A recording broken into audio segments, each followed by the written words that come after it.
On the back of a GFI receptacle will be identified line and load. Line is your power side, your power coming into the box. Load will be protecting whatever comes out of the box.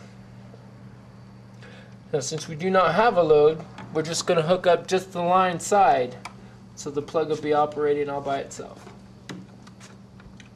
The white will go to the white screw. The black will go to the brass screw. Black always to brass, white to the other one.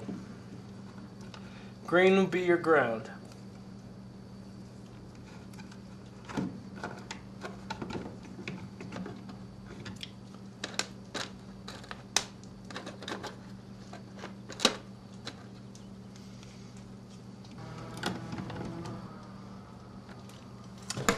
Now we'll plug it back in.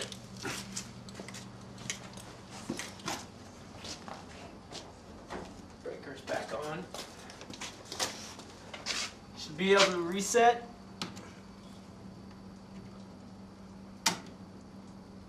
And test.